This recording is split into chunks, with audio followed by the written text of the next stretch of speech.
Welcome to C-Suite Sherpas, where we shine a spotlight on business expert and resources that you should know. So I'd like to introduce today, I'm happy and excited to have Ken Demma, who is a principal at Customer Dimensions.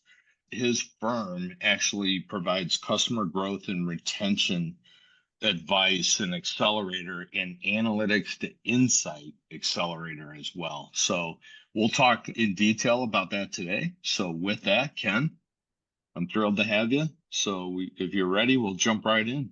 Yeah, let's go, Ron. Great to be here. Thanks for having me. All right, great. Can you give us a snapshot of what your business is and really highlight the major outcomes you get from your clients or for your clients rather? Customer Dimensions, we're all about consulting, advising, and coaching our clients so that they can have better relationships and experiences with their customers. But we know that to get there, it's a combination of lots of things. There's a whole set of marketing things you need to understand around customer experience and customer segmentation and marketing principles, but it's also the analytics. So we really focus in those two areas and frankly, how you bring them together for the best outcome. Okay. So who do your services work best for? Is there a specific kind of company or industry? How does that work? So it's either the good news or the bad news is that every company needs help with their customers. Even the ones who are great with it can always get better. So we actually work across industry. There are some industries that are probably a little more predisposed, more consumer-facing industries at times, but we are seeing manufacturing companies and companies that deal, with large clients are starting to think about retention and starting to think about how I can expand my footprint with a client and so on. And they all need help with analytics. So it works across industries. As far as sizes, again, from small to large, where we see a nice sweet spot is between 50 million and 200 million.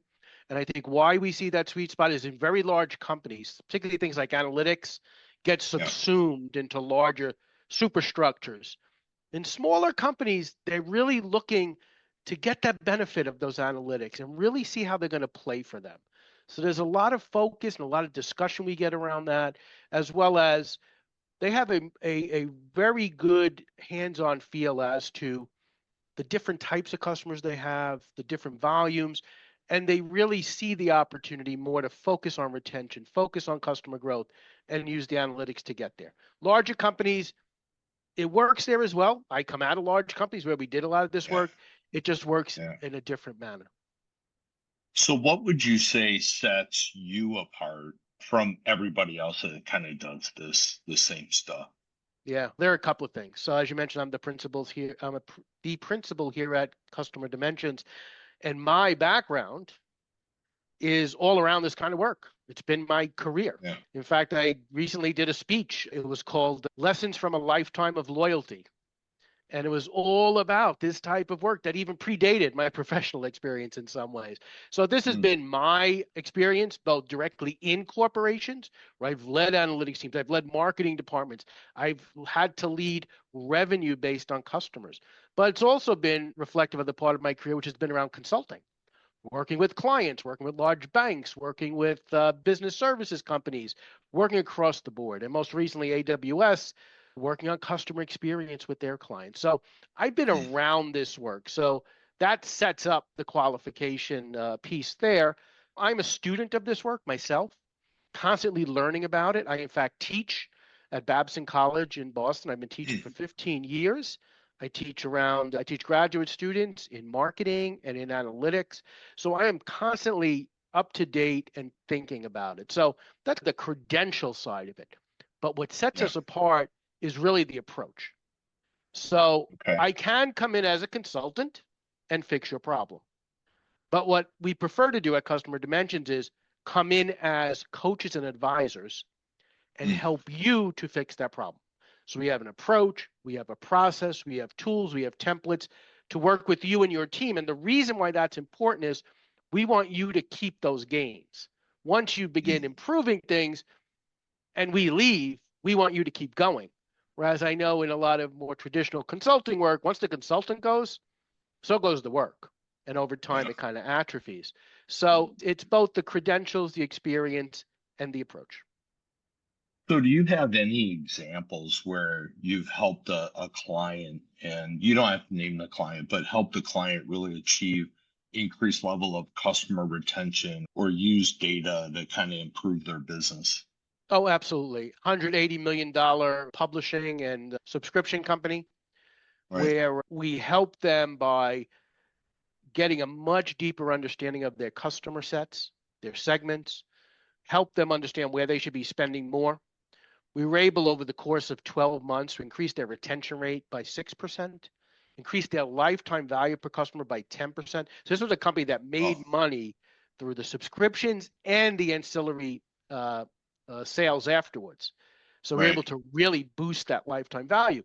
And it wasn't just the strategy around the segments and the customers, and it wasn't just the analytics. It was taking that all the way through to the operations, into the call Mm, center, so that when people were calling in, we had agents who were now addressing them, understanding what the right opportunities were to talk to them about, and frankly, in some cases, to stem attrition and keeping people yeah. on board. So Uh, it's very powerful example. And a lot of that, I will say, I learned that in my days when I was at American Express. And I saw what uh, we did with card members and how we understood what they expected from the membership, what opportunities in value exchange we're able to bring to them for more revenues, and how we were right. able to manage attrition and such. Yeah. It's very full circle. Cool. That's awesome. So what do you think the biggest challenge kind of in this space is and that these companies face today? And I think one of them that the audience is always curious about, if you got any thought about it, is AI. How would Yeah, oh that yeah. Oh, impact? AI is definitely part of that discussion. Frankly, I think one of the biggest problems, and this is what I see a lot, is there's a lot of inertia and people frozen in space. Yeah. So companies have tried, particularly around the topics of retention and customer growth and analytics, to do certain things. Sometimes it's very do it yourself. And if Hmm. they don't succeed, it ends right there. Or we have two people over here focused on this, but they're focused, they're also doing other things. It is very difficult for companies to mobilize to get these things done. And why that's important is it's not one individual or two individuals in marketing that can just focus on retention or customer growth. It needs to be organization wide. Those people can be Right. the instigators and the initiators, but it takes a larger push. Companies that don't want to, or I should say, managers who find it difficult to be able to talk to the operations teams, talk to other teams, talk to frontline people on phones or visiting with customers in things that need to be done is difficult, right? So they're stuck. There's also a belief at times that, well, if customers like us, they'll be loyal. No, we have to Right. work at this. And that's a big thing we Yeah. focus on, is how we going to be proactive about it. So that's on the retention side. On the analytics side, there is also that level of inertia, but it comes from a different place. It comes from a Mm, lot of companies having spent money and not seeing the value. So here is where they're like, yeah, we tried this, we tried that. We have some KPIs today, we have some measures, but we're really not getting the value of things we've read about as to what analytics can do, how it can just blow right. open our business and so on. And that's Right. an interesting one. And again, that is where we have to get in. And it's working not just with the analyst, but understanding where in the business the opportunities lie. What are we going to focus on? Because we could take all this great talent, analytic talent, and if we have them focused on the wrong things, if we have them painting the wrong wall in the room, it's not going to solve Right. anything for anybody. So Right. we do run into that in a lot of cases. And what's really interesting, particularly on the retention piece, is when we go to companies and we say, how much of your effort is on new logos? Oh, lots of people focusing on new customers, new logos. How many Yeah. people focus on retention? We got two people sitting over there. It's like, Yeah. you realize that's where the money is. Doesn't mean we don't want new stuff, but that's expensive to get. This stuff, not as expensive to get. Just got to do a few right things. It's inertia. It's this. Here's the way we've done it. We're stuck with these analytics today. We can't figure a way to do more. This is the approach we have. We're stuck with acquisition, less retention. So it's really getting Yeah. people out of that. And when we think about Right. when you say who are good targets for this or good customers, frankly, from a manager level, we need someone who's going to say, you know what, I'm really hungry for change. I'm really hungry for Yeah. improvement. There's got Right. to be a better way. And it doesn't mean my people are bad. It just means I need someone to help them connect some of the dots, because it's not just something one person can do. They have to align all the dots in the organization. Do you have any specific thoughts on one of the challenges I had as an executive a long time is you got so much data, so like an incredible amount of data. And it was always a challenge to get to the right data. Do you have any thoughts on how you do that? Yes. So you need to take, or I should say, we bring forward an approach and a process, which is a 6-point process. The first Okay. is really figuring out where in your business analytics can align to your strategic plan. Okay. So let's say your strategic plan is you want to open up new market segments, new customers. How are your analytics supporting that? Because maybe they're off over here and they're doing a whole bunch of things which people find valuable, but is that really focusing on where the business sees the biggest value? So the very first step is, to your point, we live in a time when there's an abundant amount of data, perhaps too much, in terms of being Mhm. able to manage it all and think about it, and really figuring out where do we need to telescope it? Where do we need to figure out how and where we're going to use it?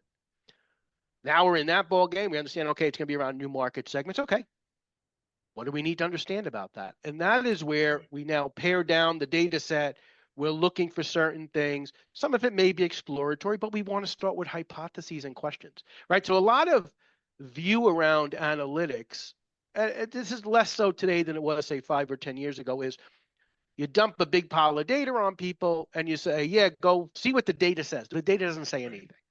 You have to Right. jump into the data and have an idea of what you're looking for.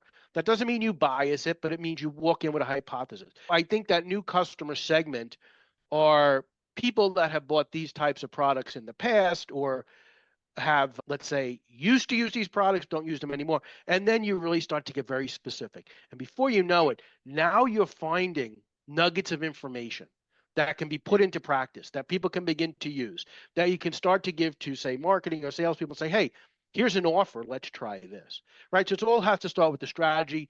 And then the way we run the process is we think about the process and how you're going to do that. We think about what data you need. We think about what Right. tools you need. We think about what metrics you want to have, and we think about what hypotheses you're going to test. Now, within all of that, AI can play a huge role. Number one, Yeah. it can speed up the analytics. Number two, it can help you get through the data quicker. Number three, if you're stuck for what types of questions should I be asking about my customers or this segment, Right. AI can help with a lot of that. So we need to see AI as a really great helper. The one thing Right. I will caution against is anything AI does need to be vetted through the business in terms Right. of, does look right, sound right. It may not be what we were expecting, but can we depend on it? I think AI can be a real help in getting us there. But again, the business people, in this case, marketing people, perhaps, or salespeople or customer service people, need to take it the last mile. Yeah. Allowing Yeah. AI to do all that heavy lift, it could be done. You could save a lot of money for sure, but is it going to be the most effective? Is it going to be the competitive advantage? Is it going to separate Right. you? So I have this whole, when somebody said to me, what do you think over the next 5 years is important? And my comment is being more human. And that across organizations, we even see that, and it's a separate discussion for another day, how companies recruit and hire people, right? Yeah. There's a Yeah. big divorce between Yeah. getting to know people as opposed to using AI and such to weed people out. Right. So Right. we need to Yeah. come It's a to great point. terms. We need to Yeah. come to terms with that stuff. Yeah. It's a great point. All right. I'm gonna change things up a little bit, Sure. turn them a little upside down. We want the audience to get to know you personally. So we're Oh, just gonna sure. ask quick questions and you just give me whatever comes to mind. Coffee or tea? Oh, coffee. Cats or dogs? I like tea. I have to have coffee every day. Yeah, me too. Cats or dogs? Oh, dogs. All Though right. I have warmed up to cats recently, but I'm a dog person. I have a dog here right now. If you could only grab one weapon or item during a zombie apocalypse, what would it be?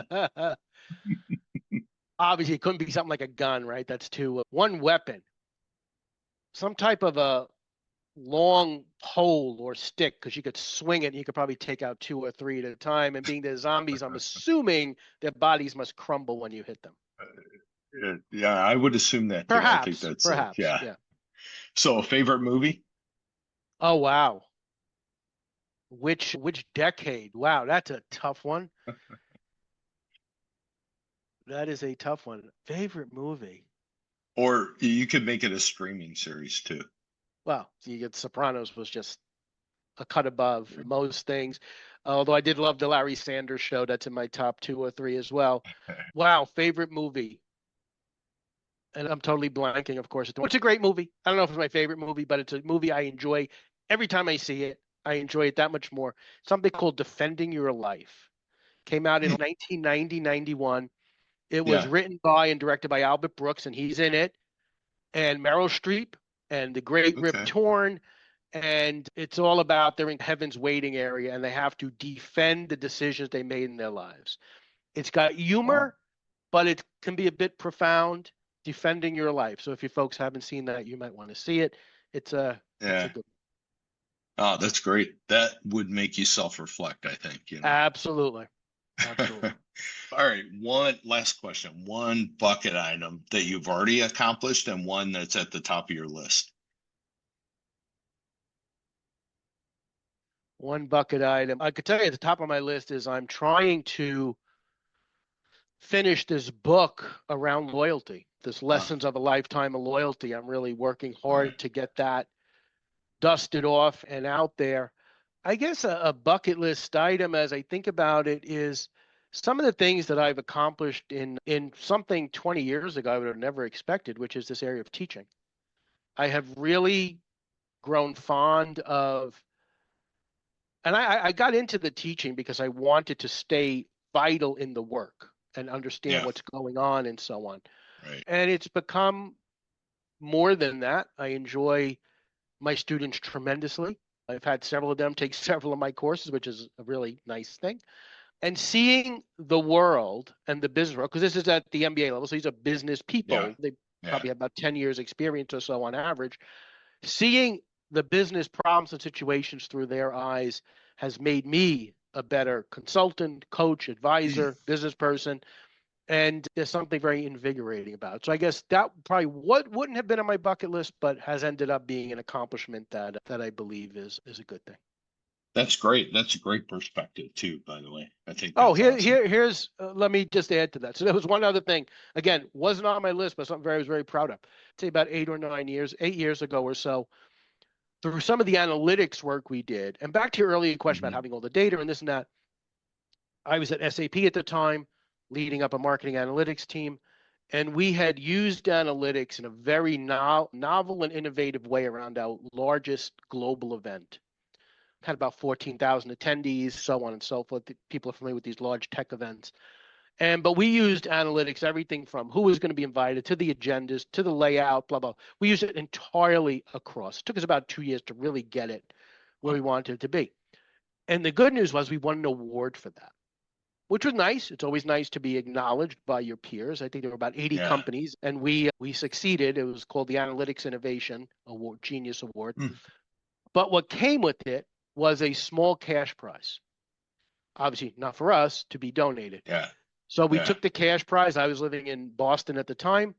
We donated it to Bunker Hill Community College, and they Oh, created nice. an analytics course, summer course, with this money for high school students to try to get them into the track. So Right. students from That's Charlestown High awesome, School. bud. The big kick for me was I actually got to attend one of the classes. I actually got Huh. to sit in, see the students. I was introduced as, hey, thanks to Ken over here, we have this program, which really, felt wonderful. So I guess that was a bucket list item that I hadn't been planning on either, but it came my way.